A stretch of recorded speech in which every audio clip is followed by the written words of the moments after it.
On the morning of her 68th birthday, Beatrice Whitaker awoke, shivering on the cold, oil-stained floor of a garage that smelled faintly of rust and forgotten years. A weak shaft of winter light crept through the grimy window, falling across her hands curled tightly against her chest. For a moment, she didn't know where she was. Then the ache in her bones and the chill that had settled deep inside her reminded her. She was not in her bed. She was not in her home. She was alone, in a place that had never meant anything to her, until now. And it was her birthday. The words that had driven her here still echoed in her mind, sharp and cruel, as if Andrew were standing over her again. "You're nothing but a useless old woman." He had spat the sentence with such casual disdain that it cut deeper than any shout could have. Beatrice pressed her palms to her ears, as if that could silence the memory, but the words lingered, wrapping around her like the damp air of the garage. Only 3 weeks had passed since Thomas's funeral, but those weeks had stretched into a lifetime.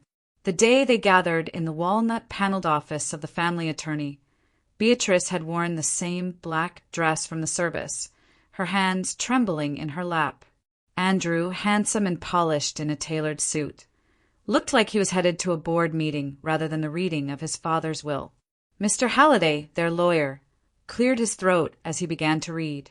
"To my son, Andrew Whitaker," he said, "I leave the penthouse on East Chester Avenue and my primary investment portfolio." Beatrice felt her breath hitch. The penthouse had been their home for 15 years, filled with memories of late-night talks and shared breakfasts. She waited for Thomas's words to turn to her, expecting at least a part of what they had built together. "And to my beloved wife, Beatrice Whitaker," the lawyer continued, "I leave the property located at 118 Industrial Avenue, the garage and all of its contents." A garage. That was all. After 42 years of marriage, after raising a son and building a life side by side, Thomas had left her a garage. The words barely made sense. She sat frozen, too stunned to speak, too confused to even ask why. Andrew's hand landed on her shoulder, the pressure firm, almost possessive. "Don't worry, Mom," he murmured, leaning close enough that only she could hear. "I'll make sure you're taken care of." She didn't yet understand what those words meant, but she would hours later. That evening, when she returned to what she still thought of as their home, the penthouse she and Thomas had shared, Andrew was waiting at the door with her suitcase at his feet. "I think it's best if you find somewhere else to stay," he said in the clipped, emotionless tone he reserved for business negotiations. "The penthouse is mine now. It's in the will. Where am I supposed to go?" The words came out small, fragile, almost a whisper. He shrugged. "You can stay with Aunt Margaret for a while." Or he smirked. "There's always that garage Dad left you." His laugh sliced through her like a blade. "Why he left you that junk, I'll never understand. What are you going to do with it? Open a mechanic shop at your age?" Beatrice felt something splinter inside her. When she tried to explain that she needed time, that she couldn't just leave that night, Andrew didn't hesitate. "You're nothing but a useless old woman. What would you do with a real inheritance? Dad knew you'd waste it." The cruelty in his voice was so foreign, so unlike the boy she had raised, that she had no words. She simply picked up her suitcase, clutched the small key Mr. Halliday had handed her after the reading, and walked out. Now, as dawn broke over Westchester County, Beatrice stared at that same key resting in her palm. With tears blurring her vision, she rose to her feet. She had nowhere to go, no plan, and no idea why Thomas had left her this garage. All she had was a battered suitcase, a heart full of questions, and a key that might, just might, open a door to something she could not yet imagine. The rusty padlock groaned in protest as Beatrice twisted the key, the sound echoing through the deserted industrial lot. She hesitated before pushing open the heavy metal door, bracing herself for what she expected to be a tomb of forgotten junk. Boxes of tools, piles of scrap, maybe a broken lawnmower or two. Instead, as the beam of her small flashlight pierced the darkness. Her breath caught in her throat. The garage was not a dusty storage space. It was a carefully curated sanctuary. Right in front of her, 3 large shapes loomed beneath sheets of heavy canvas. She stepped closer, her fingers trembling as she reached for the edge of the first cover. With a careful tug, the fabric slid away, and Beatrice's heart nearly stopped. Underneath was a gleaming 1964 Aston Martin DB5, its polished silver bodywork immaculate, as if it had just rolled off the assembly line. She recognized it immediately. Thomas had loved James Bond films, and this was the exact model Sean Connery had driven.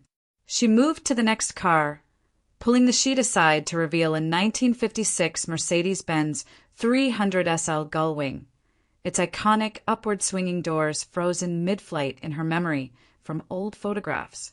Even to her untrained eyes, it was clear this wasn't just a car, it was a masterpiece.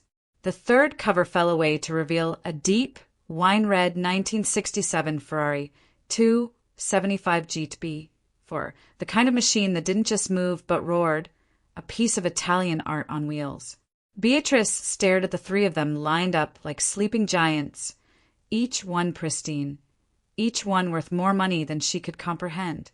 Her gaze swept around the space, noticing details she had missed at first glance. This wasn't a neglected garage. It was climate-controlled, the air crisp and clean. The concrete floor had been sealed and polished. State-of-the-art security cameras and motion sensors blinked faintly in the corners. Along one wall, a built-in shelving unit held leather-bound folders, neatly labeled and organized. She took a shaky step toward a small desk tucked into the back of the room. On top of it lay an envelope with her name written in Thomas's familiar, deliberate handwriting. Her hands shook as she tore it open.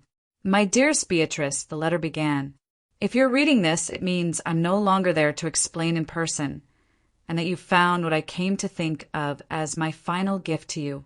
Her breath caught. "I know this must come as a shock. It was never my intention to hurt or confuse you.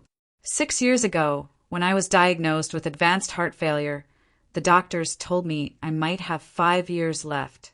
I fought for 6. During that time, I realized I needed to make sure that when I was gone, you would be safe, truly safe.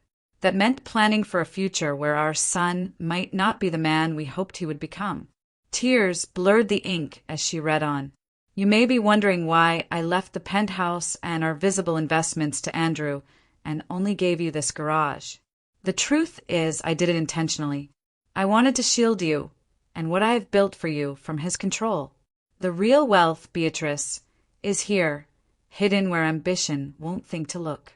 Beatrice pressed the letter to her chest, her heart pounding with grief, confusion, and something new, the faintest flicker of understanding.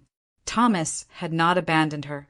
He had been planning for her, protecting her, loving her, even in death.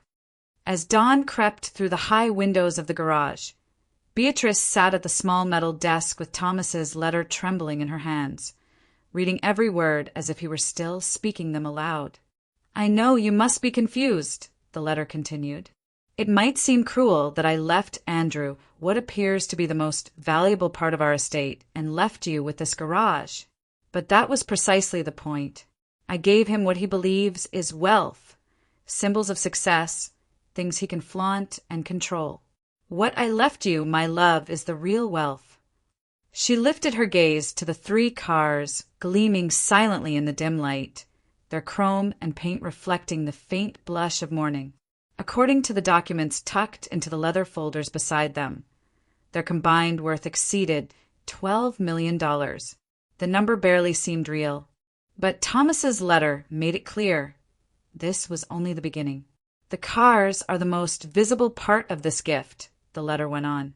"They will hold or grow in value, and they can be sold if you wish. But I built something far larger for you, something that would be safe from Andrew's ambition and anyone else's reach." Beatrice's heartbeat quickened as she read the next lines. "Behind the photograph of us on Aldama Street, our 35th anniversary trip to Mexico, you'll find a safe. The code is the date of our wedding. With trembling hands, she crossed the garage to where a framed photo hung on the wall. The two of them laughing as a street musician serenaded them, Thomas's arm wrapped around her shoulders.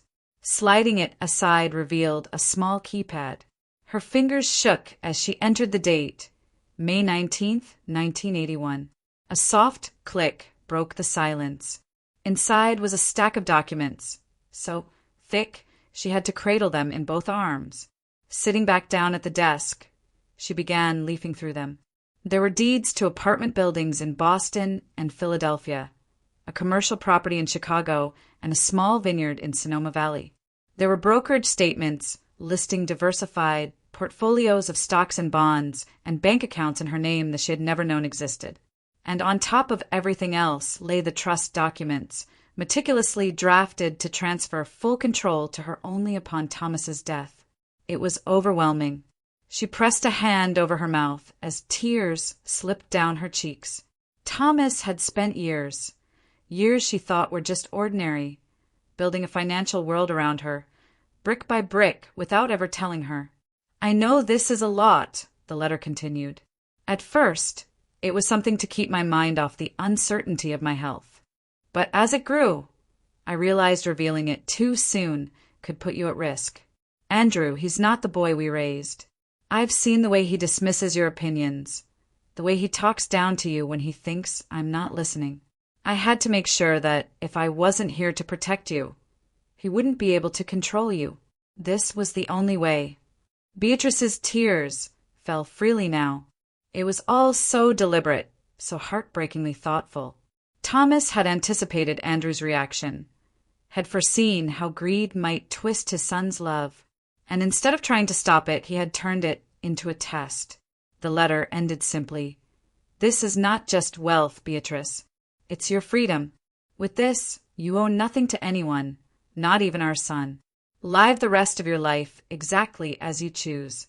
All my love, always. Thomas." Beatrice clutched the pages to her chest, her sobs echoing softly in the cavernous room. The garage that had felt like an insult just hours earlier now pulsed with meaning. It was not a rejection. It was a sanctuary. It was Thomas's final act of love. The next morning, pale light slipped through the narrow windows of the garage, casting long stripes across the polished hoods of the cars. Beatrice rose from the small cot she had fashioned from a blanket and the seat of an old chair, her body still sore from the night on the cold floor. Now that her eyes had adjusted to the space, she began noticing details she had missed before. This was no ordinary garage. Along the back wall was a compact office with a sturdy oak desk, neatly stacked folders, and a landline phone. A small bathroom with gleaming fixtures stood tucked behind a sliding door, and beside it a narrow wardrobe held several sets of freshly pressed clothes in her size, trousers, sweaters, even a raincoat in her favorite shade of teal. Thomas had thought of everything. A sudden ring from the desk phone startled her. She hesitated before answering. Mrs. Whitaker. The voice on the other end was warm and familiar. "It's Peter Halliday." Peter had been Thomas's most trusted financial advisor for over 2 decades, a man who had dined at their table and spoken at Thomas's memorial. "I was hoping we could meet," he continued. "There are some things Thomas asked me to explain to you, now that the time has come." An hour later, Peter arrived, his presence bringing an odd sense of calm to the cavernous space. He walked slowly around the 3 cars, whistling under his breath. "He really did it," he murmured. "Thomas was meticulous, even more than I realized." They sat at the small desk, and Peter folded his hands. "Thomas wanted you to have something you could see, touch, and love, not just numbers on a page," he said gently. "That's why he chose classic cars. These aren't just vehicles. They're living pieces of history. Their value appreciates every year.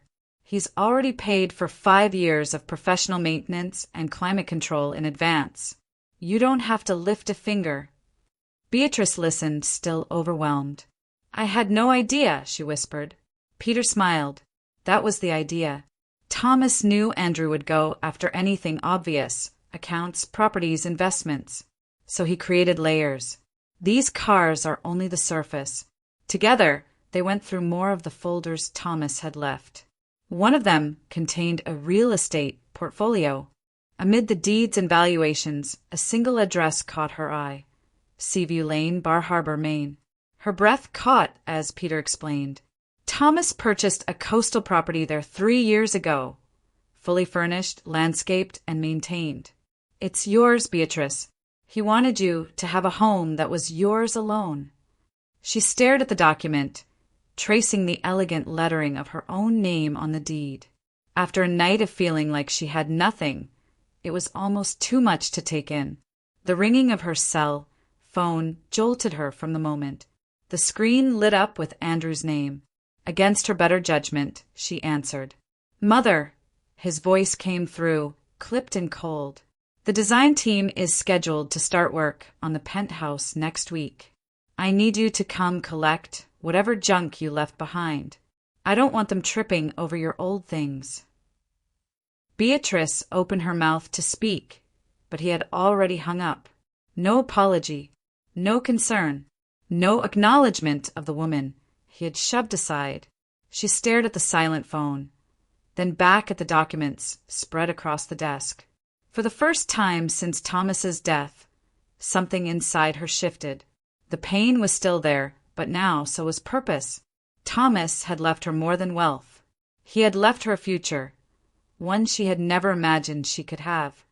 Beatrice returned to the penthouse the next morning under a pale, overcast sky. The doorman greeted her with a polite nod, though his eyes betrayed the awkwardness of seeing the widow, now reduced to a visitor in the building she once called home. Each floor the elevator climbed felt heavier than the last, as if the air itself grew thicker with every memory waiting for her at the top. Andrew opened the door before she could knock. His suit was pressed, his hair slicked back, his expression devoid of warmth. "You're late," he said flatly, stepping aside just enough for her to pass. "I asked you to come earlier so the design team wouldn't have to work around your things." Beatrice's gaze swept across the living room. The furniture was draped in plastic. Blueprints lay scattered on the coffee table, and color swatches were pinned to the walls. It no longer felt like the home she and Thomas had built together. It looked like a project site. Andrew followed her gaze and gave a small, dismissive laugh. "We're going to gut this place. New floors, open concept kitchen, smart lighting, the works." Dad's style was dated. He gestured toward a shelf of framed photographs. Wedding pictures, birthdays, decades of family life. "You can take those old things with you. Or don't. The contractors will toss them if they're still here next week." Her chest tightened, but she said nothing. She crossed the room in silence, taking down the photos one by one, brushing the dust from the frames before tucking them gently into a box. "Honestly, Mom," Andrew continued, leaning against the wall with his arms folded, "I don't know why you're clinging to all this. You don't even have a place to put it, unless you plan on decorating that garage." His smirk deepened. "Maybe you could hang Dad's old sweaters on the walls, make it feel like home." The cruelty in his tone stung more than she expected. Beatrice's hands paused midair as she folded one of Thomas's favorite cardigans, the one he used to wear on Sunday mornings while reading the paper. She wasn't just mourning her husband anymore. She was mourning the boy who used to run into her arms after school, the young man who once cried on her shoulder when college felt too hard. She was mourning the son she no longer recognized. In the bedroom closet, something unexpected caught her eye: a slim leather folder tucked behind a row of winter coats. Curious, she pulled it free and opened it. Inside were backup copies of Thomas's trust documents, detailed notes in his handwriting, and correspondence with legal and financial advisors. Even here, in the home he knew might one day slip from her grasp, Thomas had left breadcrumbs to guide her. He had thought of everything. Beatrice closed the folder and slipped it into her bag. When she stepped back into the hallway, Andrew barely looked up from his phone. "All done?" he asked without glancing her way. Yes, she said softly. And with that, she walked out without looking back. As she stepped into the crisp, late morning air, something inside her shifted. The heaviness that had pressed on her chest since Thomas's death began to lift. This place, she realized, had never truly been her home. Not anymore. She loaded the last of the boxes into the trunk of her car, slid behind the wheel, and started the engine. The road stretched northward, toward Bar Harbor, and the house Thomas had built for her. A house that waited like an open door at the edge of the sea. For the first time in weeks, Beatrice felt the faint, steady pulse of hope. A week later, Beatrice turned off the Maine coastal road and onto a narrow lane lined with spruce trees and seagrass, the air carrying the briny scent of the Atlantic. The GPS chimed softly as she pulled into a gravel driveway, and there it was, the house Thomas had built for her. Nestled against a gentle slope overlooking the water, the cedar-shingled cottage stood with quiet dignity, its white trim gleaming in the afternoon sun and a wraparound porch framing the view of the distant cliffs. She stepped out of the car and just stood there for a long moment, the wind tugging at her coat. A lump rose in her throat. Every detail bore Thomas's touch. The slate blue shutters, her favorite color. The weathered Adirondack chairs on the porch, the same kind they had sat in during summer vacations in Maine decades ago. Even the small brass plaque beside the door, engraved with the name Seabrook, was a nod to the place where they had spent their honeymoon. Inside, the house was warm and sunlit, smelling faintly of cedar and ocean air. The kitchen cabinets were painted the soft cream she had always wanted but never gotten around to. A bookshelf lined one wall of the living room, already filled with first editions of the novels she loved most. On the windowsill above the farmhouse sink sat a small terracotta pot of lavender, fresh and thriving. Beatrice pressed a trembling hand to her mouth. He had thought of everything. A gentle knock on the open front door pulled her from her reverie. An older woman with silver-streaked hair and kind eyes stood on the porch, holding a basket of fresh bread. "You must be Beatrice," she said with a warm smile. "I'm Mariana del Carmen. I live next door." Beatrice welcomed her in, and over steaming mugs of tea, Mariana shared stories that made Beatrice's heart ache in the best way. "Thomas was here often," Mariana said softly. "He told me he wanted the house perfect for you, right down to the lavender by the window. He even asked me to check on things from time to time and to make sure you'd have someone nearby when you arrived." Tears slipped down Beatrice's cheeks as Mariana reached across the table and squeezed her hand. "He loved you deeply. That was clear every time he spoke about you." In the days that followed, Beatrice settled into a quiet rhythm. She walked along the rocky shoreline at sunrise, letting the salty wind sting her cheeks. She planted herbs in the small garden by the back porch and attended the Saturday market in the village, where neighbors greeted her with warmth and easy conversation. Bit by bit, the raw edges of her grief began to soften. One evening, as she watched the tide roll in from the porch, her phone buzzed. Andrew's name flashed on the screen. She hesitated before answering. "Mother," he said without preamble, his tone clipped. "I've been reviewing Dad's estate documents. Are you certain there isn't anything missing? Because the numbers don't add up." Beatrice stared out at the horizon, the water turning gold in the setting sun. "Everything is exactly as your father intended," she said calmly. There was a long pause on the other end of the line, then a frustrated sigh. "If you're hiding something, I'm not," she interrupted gently. "Good night, Andrew." She ended the call before he could say another word. As the screen went dark, Beatrice leaned back in her chair and breathed deeply. The waves crashed against the shore, steady and sure, and for the first time since Thomas's death, she felt something she hadn't in a long time: peace. 3 months passed, and the quiet rhythm of Beatrice's days in Bar Harbor had become something close to contentment. Each morning began with coffee on the porch overlooking the sea, the cries of gulls cutting through the salt-tinged air. Afternoons were spent meeting with Patricia del Olmo, the estate attorney Thomas had trusted for decades. Together, they had organized every deed, account, and portfolio Thomas had left behind, building a secure financial structure that Beatrice could manage without fear of interference. Patricia was thorough, and Thomas had been even more so. The trust documents were airtight, the property transfers flawless, the valuations precise.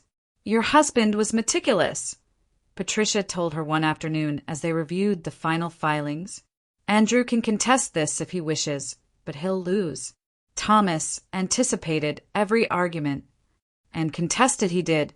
A month into her new life, a certified letter arrived from Andrew's lawyers, a formal petition demanding a redistribution of the estate on the grounds of unfair allocation. Beatrice's heart clenched as she read the words, not because she feared the outcome.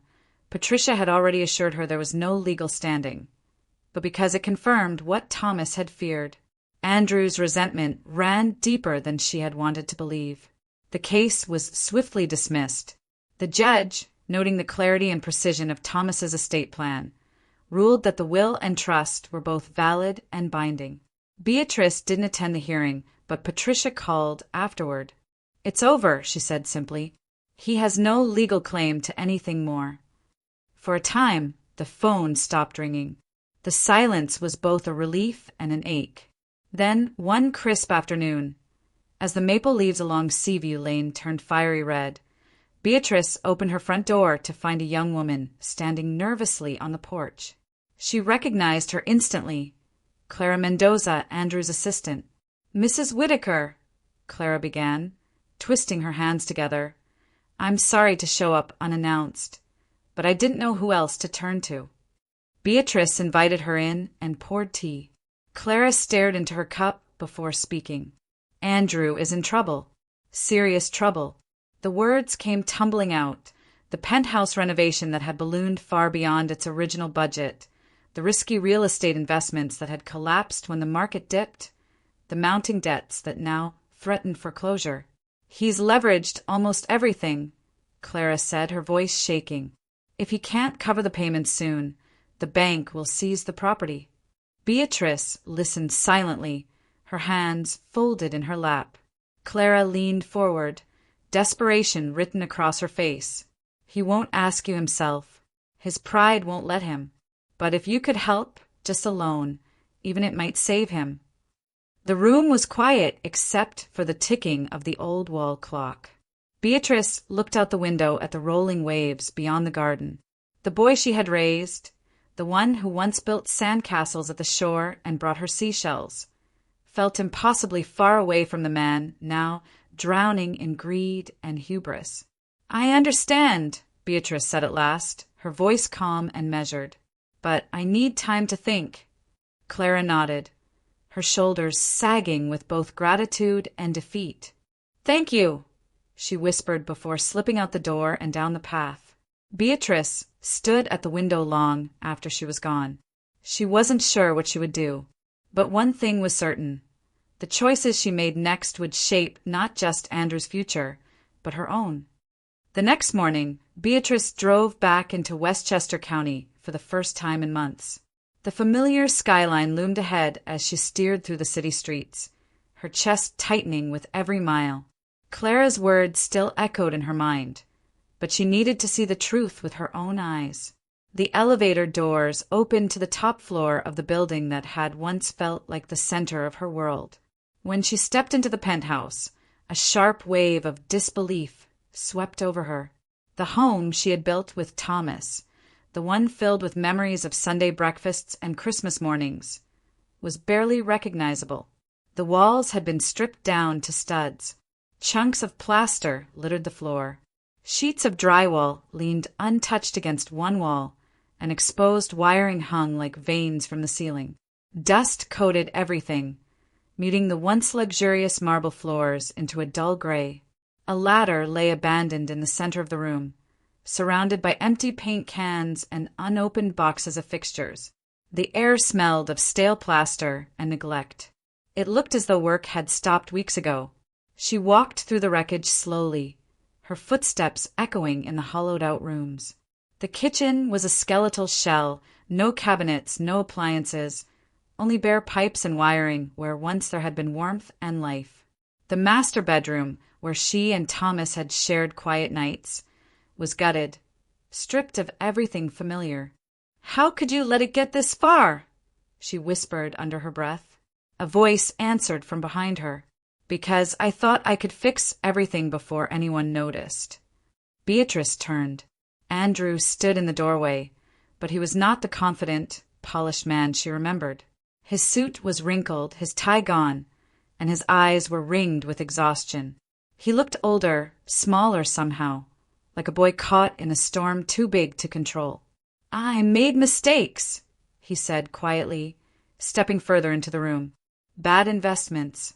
Ones I thought would pay off, but they didn't. The renovation costs spiraled, the contractors quit, and I ran out of money." She studied him carefully. "And the penthouse?" He exhaled, the sound heavy with shame. "I mortgaged it. The bank agreed to a second loan based on its future value after the renovation. But now that work has stopped, they're threatening foreclosure. If I don't come up with the money soon, I'll lose it." Beatrice's heart ached at the sight of him, not the arrogance he had shown months ago, but the vulnerability beneath it. Still, the question pressed at her lips. "Why didn't you come to me before it got this bad?" Andrew stared at the floor. "Because I was angry," he admitted. "Angry at you, at Dad, at the will. I felt like you both betrayed me, like you didn't trust me, and I was too proud to ask for help." The silence stretched between them, broken only by the faint hum of the city beyond the shattered windows. Beatrice stepped closer, softening her voice. "This isn't a conversation we should have here. Come to Bar Harbor. We'll talk, calmly and properly. There's a way forward, but it has to be done right." Andrew lifted his eyes to hers. For the first time in months, the hostility was gone. "All right," he said quietly. "I'll come." Beatrice nodded, casting one last look around the gutted space before turning toward the door. The penthouse had once been the heart of their family, but now it was only a monument to broken pride. Perhaps, she thought, it was also where something new could begin. The next afternoon, Bar Harbor was wrapped in the kind of calm that seemed to exist outside of time. The tide rolled gently against the rocky shore below Beatrice's porch, gulls wheeling lazily in the sky. It was here, against the quiet hum of the sea, that she waited for Andrew. He arrived just after noon, his posture stiff as he stepped out of the rental car and followed her to the porch without a word. For a long while neither spoke. They sat side by side, the silence filled only by the rhythm of waves and the distant call of a bell buoy. Finally, Beatrice broke it. "We need to talk about how to move forward," she said, her voice calm but firm. "If I'm going to help you, there will be conditions. Clear ones." Andrew's jaw tightened. "Conditions?" "Yes," she said simply. "First, complete financial transparency. I want to see everything. Debts, assets, investments, the whole picture. Second, you hire a professional financial manager. No more impulsive decisions." He shifted uncomfortably, but nodded. "Fine. That's reasonable." "Third," she continued, "we need to seriously consider selling the penthouse." His head snapped toward her. "No, absolutely not." "Andrew, no," he repeated, louder this time. "I won't do it. That apartment is Dad's legacy. It's the house I grew up in. If I sell it, what does that say about me? About our family? People will think I failed." Beatrice turned to look at him fully, her expression unreadable. "You were willing to tear it apart without hesitation," she said quietly. "You gutted it down to the bones without a second thought. Why does selling it offend you more than destroying it?" He opened his mouth, then closed it again, words failing him. "You're clinging to appearances," she went on, her tone steady but not unkind, "to what other people might think. But that obsession with how things look, not how they are, is what brought you here. You built a life around status and surface, not substance. And now you're standing in the rubble. Andrew stared out at the horizon, his hands tightening on the armrests of his chair. The waves rolled in, unbothered, unchanging. "It's not that simple," he muttered. "It is," Beatrice replied. "Pride is a luxury you can't afford right now." Silence, stretched again. A gust of wind lifted strands of her silver hair, carrying the scent of salt and pine. "There's one more condition," she said finally. "You owe me an apology, not just for the way you treated me after your father died, but for the words you used." Andrew's face flushed, and for a moment she thought he might storm off. But instead he drew a shaky breath. "I was angry," he said, his voice low. "I felt cheated, and I took it out on you. Calling you useless, that was cruel. You didn't deserve that. I'm sorry." Beatrice nodded, the faintest smile tugging at the corners of her mouth. "Thank you. That matters." He stared down at his hands. "I don't know if I can do everything you're asking," he admitted. "Selling the penthouse, it still feels like failure." "Then don't decide today," she said gently. "Think about what matters more, holding on to a symbol or building a life that lasts." The afternoon light shifted, painting the sea in gold. Andrew didn't speak again, but something in his posture softened, the rigid lines of pride loosening into something more human. "I'll think about it," he murmured at last. Beatrice looked out over the water, her heart heavy but hopeful. For the first time in years, their conversation felt real, stripped of anger and entitlement, grounded in truth. And though the road ahead was uncertain, it was no longer a wall between them. It was a bridge, waiting to be crossed. 9 months after Thomas's death, the tide of Beatrice's life had shifted completely. The path forward had not been easy, but it had been steady, deliberate, step by step, just as Thomas would have planned it. Andrew had taken time to wrestle with his pride, but in the end he had agreed to every condition his mother had set. And slowly, piece by piece, they began to rebuild what had been broken. Together with a financial manager Patricia recommended, Andrew reorganized his accounts, closed out failing investments, and set up a structured repayment plan for his debts. The penthouse renovation, once an abandoned dream, resumed under strict oversight and a modest new design plan. When the work was finally complete, the apartment sold at auction for 40% more than its previous valuation, a figure that stunned even the brokers. The sale allowed Andrew to pay off his debts in full and walk away with enough to start over. But what surprised Beatrice most was the direction he chose. Rather than plunging back into the high-stakes world of luxury real estate, Andrew accepted a position with a nonprofit organization focused on developing affordable housing across New York State. "I want to build something that matters," he explained over lunch one afternoon, his tone quieter, humbler. "Not just buildings that look impressive on paper." It was a different man sitting across from her than the one who had once thrown cruel words at her feet. The arrogance had softened into thoughtfulness. The entitlement had given way to accountability. One crisp autumn evening, Andrew arrived in Bar Harbor carrying a small wooden box. "I found these while clearing out Dad's old desk," he said, placing it gently on the table. Inside, nestled in velvet, were Thomas's cufflinks engraved with his initials, polished to a soft gleam. Beside them lay his wedding band, which Beatrice had believed lost years ago. And last of all, a slender platinum eternity ring, its diamonds catching the afternoon light. "I think he ordered it for your 45th anniversary," Andrew said softly. "The receipt was dated just a few months before." He trailed off, the sentence unfinished but understood. Beatrice's eyes filled with tears as she traced the band with her fingertips. It felt like Thomas was still speaking to her, even now, reminding her that love endures beyond the boundaries of time. In the months that followed, Beatrice made her own decisions. She chose to keep the Aston Martin DB5, the car Thomas had once called the soul of the collection, and began taking it out for long drives along the coastal roads at sunset. The other 2 cars were sold, their combined value used to establish a charitable trust. One fund dedicated to education for underprivileged children, another to support small community housing initiatives, causes Thomas had believed in deeply.